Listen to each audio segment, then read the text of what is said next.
Supreme court में जनहित याचिकाएं तो कई दाखिल होती हैं, लेकिन एक ऐसी जनहित याचिका आई है जो शायद इससे पहले दुनिया भर में कहीं नहीं आई होगी। वो है कुरान की 26 आयतों को रिमूव करने की याचिका। और हम बात कर रहे हैं, याचिकाकर्ता हमारे साथ हैं सैयद वसीम रिजवी। वसीम साहब, ये कौन सी 26 आयतें हैं जिसको आपने रिमूव करने की अर्जी लगाई है सुप्रीम कोर्ट में? देखिए, प्रॉफिट मोहम्मद के बाद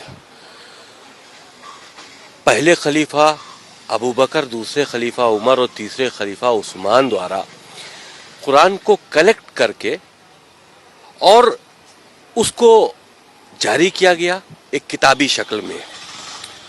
कुरान के अंदर कुछ आयतें ऐसी हैं जो आतंक को बढ़ावा देती हैं, वायलेंस टीचिंग हम कहें उसको एक तरह से, वो कुरान के अंदर इस तरह की बातें हैं और बहुत अच्छी बातें भी हैं जो इंसानियत के लिए हैं।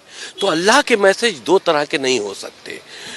तो ये तीन जो खलीफा थे, इन्होंने ताकत का इस्तेमाल करते हुए कुरान के अंदर अमेंडमेंट करके इस तरह की आयतों को डालकर कुरान शरीफ को दुनिया के लिए जारी किया और उसी का सहारा लेकर पूरी दुनिया में आगे बढ़े हैं ताकत के दम पर इस्लाम को फैलाने के लिए। कोई भी धर्म मोहब्बत से फैलाया जा सकता है, ताकत के दम पर नहीं फैलाया जा सकता। और इस वजह से आज इस्लाम को फैलाने के लिए जो कुरान के अंदर अमेंडमेंट किए गए थे, जो इस तरह के मैसेजेस डाले गए थे, जो वायलेंस को बढ़ा रहे थे, जो जुल्म व ज़्यादती कर रहे थे, आज उसका फायदा आतंकवादी उठा रहे हैं। मदरसों के जरिए आम मुसलमानों के बच्चे उसको पढ़ रहे हैं और उनका जहन जो है वो कट्टरपंथ की तरफ बढ़ रहा है। तो ये बहुत नुकसानदेह, बहुत सी ऐसी बातें हैं जो हमने अपनी पहल में लिखी हैं, लेकिन क्योंकि अभी हमने PIL दाखिल की है, कोर्ट में पेंडिंग है, वो बातें हम खुलकर नहीं बता सकते। लेकिन हमें उम्मीद है कि ये चीज़ें, कोर्ट को इसमें इंटरफेरेंस करना चाहिए। हमारी देश की सुरक्षा से जुड़ा मामला है। इन 26 आयतें जो वायलेंस की टीचिंग है इस्लाम के अंदर, जो पूरी दुनिया में आतंक का सबब बनी हुई हैं, इनको कुरान से रिमूव होना चाहिए। आपको लगता है कि कोर्ट ऐसे संवेदनशील मामले में, जिसमें एक फेथ से जुड़ा हुआ मामला है, उसमें मुदाखलत करेगा? यह मामला फेथ से जुड़ा नहीं है। फेथ से जुड़ा हुआ होता है इंसानियत का मामला।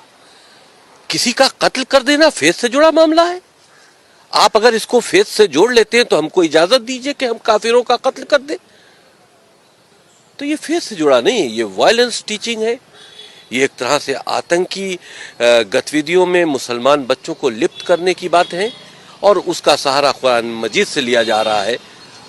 बहुत सी अच्छी बातें हैं कुरान मजीद में। हम तो कहते हैं कुरान मजीद को हम बैन करने की बात नहीं करते।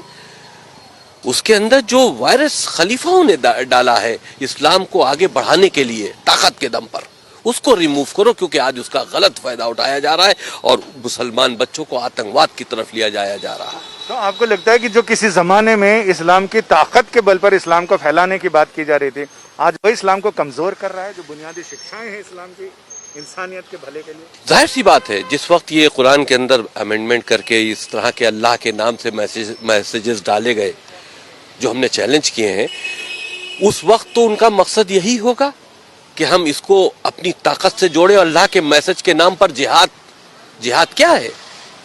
ये उस वक्त जिहाद था कि इस्लाम को फैलाना था। आज वो जिहाद का गलत इस्तेमाल हो रहा है, आतंकवादी जिहाद का इस्तेमाल कर रहे हैं। तो उस वक्त तो इस्लाम का दायरा बढ़ाने के लिए ये काम किया गया था, लेकिन आज इस्लाम उसी से बदनाम हो रहा है। हमारे साथ सुधाकर द्विवेदी जी हैं, जिन्होंने ये सारी पिटीशन ड्राफ्ट भी की है और इसके बारे में इनके तकनीकी पहलुओं पे बात करते हैं कि इसमें आपने इसको संवैधानिक की जो मूल भावना है, जिसमें देश के खिलाफ हमला या देश पर हमला, देश की संप्रभुता, एकता और अखंडता पर, उसके साथ आपने देखिए, जो हमारा संविधान है वो प्रत्येक नागरिक को जो है प्रोटेक्शन देता है। तो उसी प्रोटेक्शन में जो है कोई भी ऐसी टीचिंग नहीं हो सकती जिससे कि आतंकवाद की पढ़ाई हो, जिससे कि आतंकवाद को एजुकेट किया जाए। तो ऐसे किसी भी धर्म में, ऐसा नहीं कि केवल मुस्लिम धर्म में, किसी भी धर्म में इस तरीके की कोई भी टीचिंग हो तो उसको चैलेंज किया जा सकता है। और हमारा संविधान इस चीज़ का अधिकार देता है कि अगर देश के खिलाफ कोई प्रॉक्सी वॉर के लिए कोई टीचिंग हो रही हो चाहे वो स्कूल एजुकेशन हो या किसी भी तरीके की एजुकेशन में हो, तो उसको रिमूव करने का हमारा राइट है। और दूसरा है कि इस्लामिक आतंकवाद इसमें सबसे ज़्यादा आगे जो है रहा है शुरू से पूरे विश्व में, और उसका सबसे ज़्यादा भुक्तभोगी जो है वो हिंदुस्तान रहा है। इसलिए हम लोग इसको इंडिया की सुप्रीम कोर्ट के अंदर इसको हम लोग चैलेंज कर रहे हैं, क्योंकि इससे रिलीफ जो है वो सुप्रीम कोर्ट दे सकती है और कोई रिलीजियस वो नहीं दे सकते। और इसमें कोई रिलीजियस इशू नहीं है, ये कोई धार्मिक उसको हमने कोई चैलेंज नहीं किया है।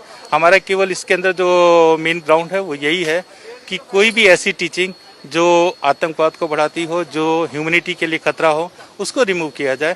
कुरान एक बहुत अच्छा ग्रंथ है, उसकी जितनी पॉजिटिव चीज़ें वो ज़रूर पढ़ाई जानी चाहिए, लेकिन जो चीज़ें इंसानियत के खिलाफ हो उनको रिमूव करने के लिए हमने इसमें प्रेयर की। आपका बहुत बहुत शुक्रिया। अमूमन इस तरह की याचिकाओं में कोर्ट ये कहता है कि आप अप्रोप्रिएट प्लेटफॉर्म पर इस मामले को लेकर जाएं और वहां अपने सबमिशंस दें। इसी को देखते हुए याचिकाकर्ता ने पहले ही देश के 57 ऐसे रजिस्टर्ड इस्लामिक संगठनों को इस याचिका की प्रति भेजी और उनसे ये कहा कि आपका जवाब इन 26 आयतों पर क्या है, जवाब अभी तक मिला नहीं है। लिहाजा ऐसे में उम्मीद की जा रही है कि अगले हफ्ते शायद ये मामला सुनवाई के लिए सुप्रीम कोर्ट की चौखट पर पहुंच जाए। कैमरामैन अनुराग सक्सेना के साथ संजय शर्मा, दिल्ली आज तक।